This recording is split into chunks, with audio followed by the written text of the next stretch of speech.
Hello guys, welcome back to my channel advance English 101। आज की इस वीडियो में हम लोग एक से बढ़कर एक स्ट्रक्चर और एक से बढ़कर एक डेली यूज़ होने वाले सेंटेंस को सीखेंगे जो कि आपके इंग्लिश कॉन्वर्सेशन में बहुत काम आने वाले हैं। चलिए शुरू करते हैं आज का ये वीडियो। हार्डली एवर, जिसका मतलब होता है शायद ही कभी। स्ट्रक्चर है subject plus helping verb plus hardly ever plus verb की first form plus other word. और आइए देखते हैं इसका पहला सेंटेंस क्या है। अब शायद ही कभी वह तुमसे बात करेगी। Now she will hardly ever talk to you. Now she will hardly ever talk to you. अब शायद ही कभी मैं तुम्हारे साथ कहीं जाऊंगा। Now I will hardly ever go anywhere with you. Now I will hardly ever go anywhere with you. अब शायद ही कभी वह तुमसे मिलने तुम्हारे घर जाएगा। Now he will hardly ever go to your house to meet you. Now he will hardly ever go to your house to meet you. अब तुम्हारे पापा शायद ही कभी तुम्हें कुछ दिलाएंगे। Now your father will hardly ever buy something for you. Now your father will hardly ever buy something for you.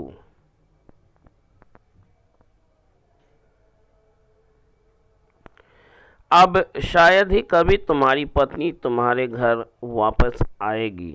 Now your wife will hardly ever come to your house. Now your wife will hardly ever come to your house.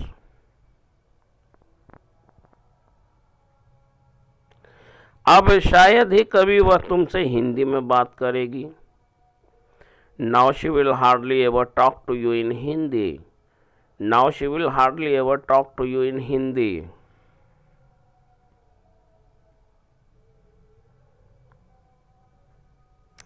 अब वह शायद ही कभी पेड़ पर चढ़ेगा। Now he will hardly ever climb on the tree. Now he will hardly ever climb on the tree. अब शायद ही कभी तुम्हारे पड़ोसी तुमसे बहस करेंगे। Now your neighbor will hardly ever argue with you. Now your neighbor will hardly ever argue with you. Because of, इसका मतलब होता है के कारण, के चक्कर में, की वजह से। ये इसमें बहुत सारे इम्पोर्टेंट सेंटेंसेस हैं। बहुत ध्यान से, बारीकी से इसके सेंटेंस को समझने की कोशिश कीजिएगा। तुम्हारी वजह से वह मुसीबत में फंस गया। He fished in that trouble because of you. या फिर ऐसे बोल सकते हैं because of you he got into that trouble. Because of you को लास्ट में भी लिख सकते हैं और शुरू में भी लिख सकते हैं। शुरू में लिखने का मतलब है कि कॉमा डालना पड़ेगा। उसके चक्कर में मैं इस मुसीबत में फंस गया। I fished in this trouble because of you. Fish in trouble का मतलब होता है मुसीबत में फंसना। Because of him or her, I got into this trouble. Get into का मतलब भी होता है फंसना। Get into this trouble का मतलब इस मुसीबत में फंसना। तुम्हारी वजह से मुझे शादी के लिए मजबूर किया गया। Because of you I was forced, मतलब मजबूर किया गया। Force का मतलब मजबूर करना, compel का मतलब मजबूर करना।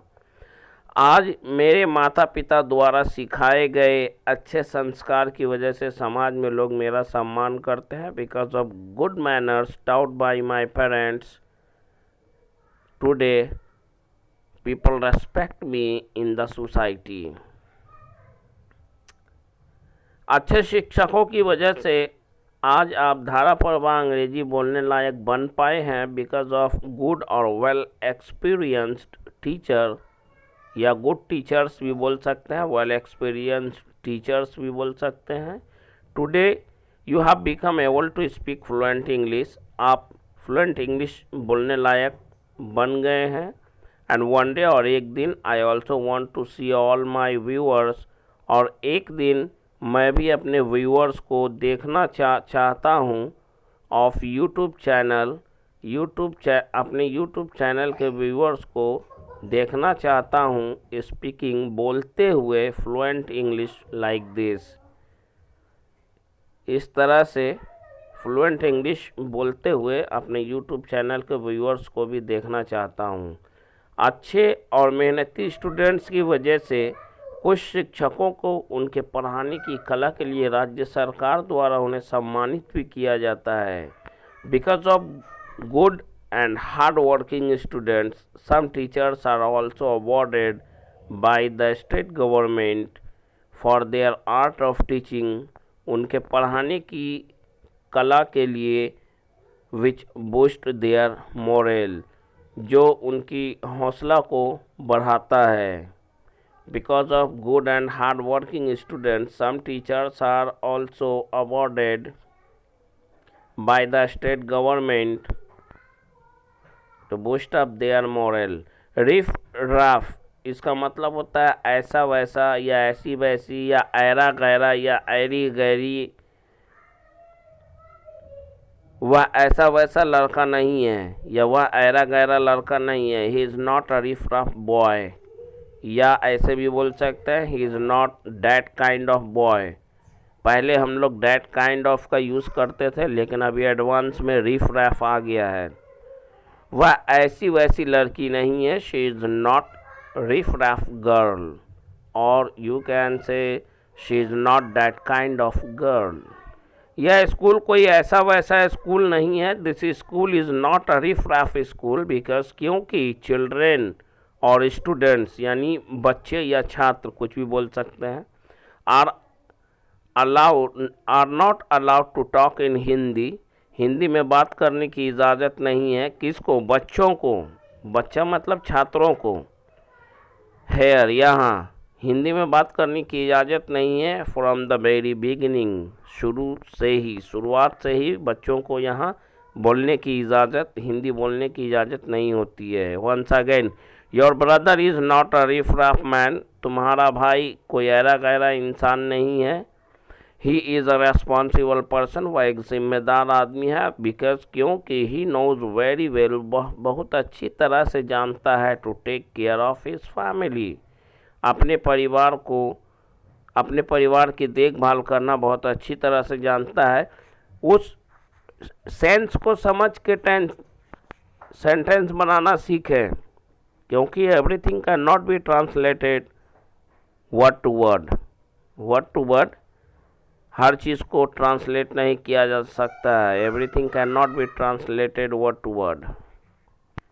वह कोई ऐरा, तुम्हें पता है, यू नो वॉट, तुम्हें पता है या तुम जानती हो क्या, या तुम्हें पता है, you know what, you are not a riff raff या डैट काइंड ऑफ गर्ल, तुम कोई ऐरी गैरी लड़की नहीं हो, but you are one of the famous personalities, बल्कि तुम तो जानी मानी हस्तियों में से एक हो।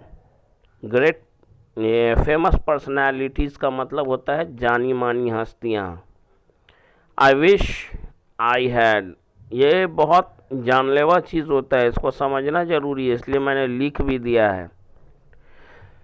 आई विश आई हैड का यूज़ कब करते हैं?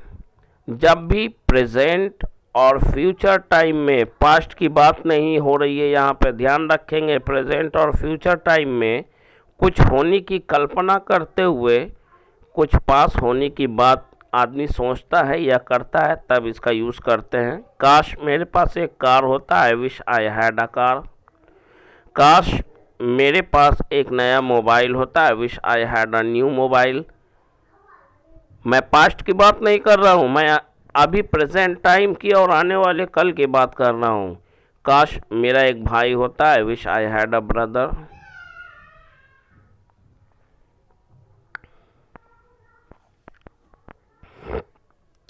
काश मेरे पास एक नया लैपटॉप होता, I wish I had a new laptop.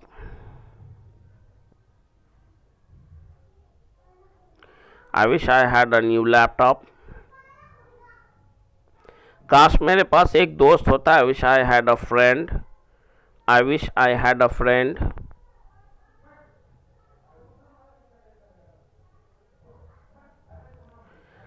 I wish I were का यूज़ तब करते हैं जब कुछ होने की बात करते हैं, जब खुद कुछ होने की बात करते हैं या किसी के बारे में कुछ होने या बनने की बात करते हैं।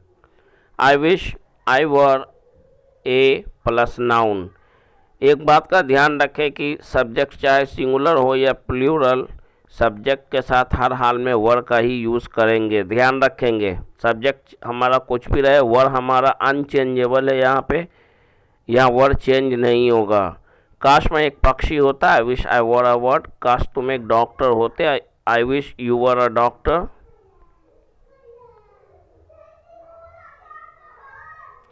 काश तुम मेरे भाई होते, आई wish you were my brother.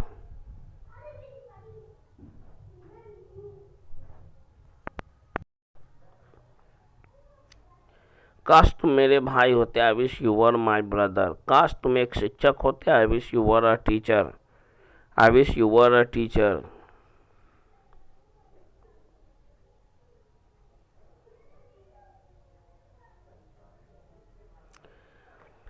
अगला है आई विश आई कुड। इसका मतलब होता है काश कर पाता या कर पाती। स्ट्रक्चर है I wish plus subject plus could plus main verb plus object. काश मैं तुमसे एक बार मिल पाता, I wish I could meet you once. I wish I could meet you once. काश मैं तुम्हें कुछ पैसे दे पाता, I wish I could give you some money. I wish I could give you some money.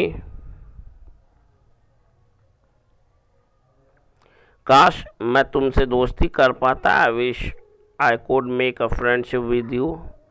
I wish I could make a friendship with you. काश मैं तुमसे दोस्ती कर पाता, I wish I could make a friendship with you. काश बुरे समय में मैं तुम्हारी मदद कर पाता, I wish he could help you in bad days और इन रेनी डेज। रेनी डेज का मतलब बुरा समय, बुरा वक्त। I wish he could help you in rainy days. अगला है I wish plus subject plus verb की थर्ड फॉर्म। कौन से सेंस में यूज होगा? जब लिखा रहेगा, बोलना रहेगा काश करता, काश मैंने बोला होता, आई विश आई स्पोक। काश तुमने उसे एक बार देखा होता, I wish you saw her once. I wish you saw her once. काश तुम मुझे जानती, I wish you knew me. I wish you knew me. काश आपने मुझे पढ़ाया होता, I wish you taught me.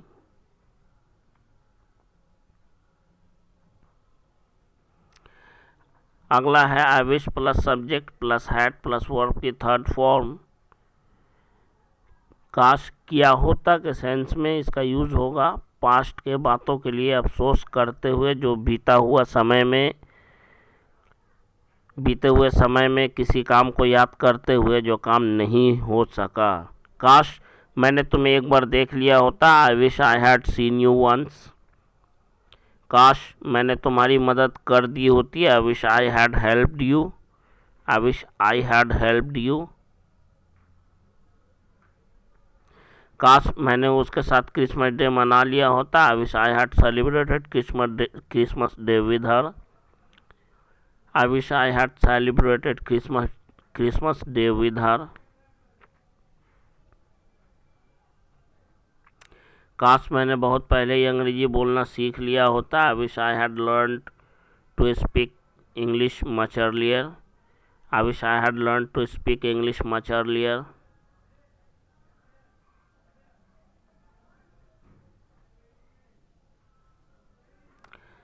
So guys, मैं आशा करता हूँ कि आपको आज का ये वीडियो ज़रूर अच्छा लगा होगा, क्योंकि इसमें बहुत सारे छोटे बड़े सेंटेंस को लिया गया है, एक से बढ़कर एक स्ट्रक्चर को लाया गया है।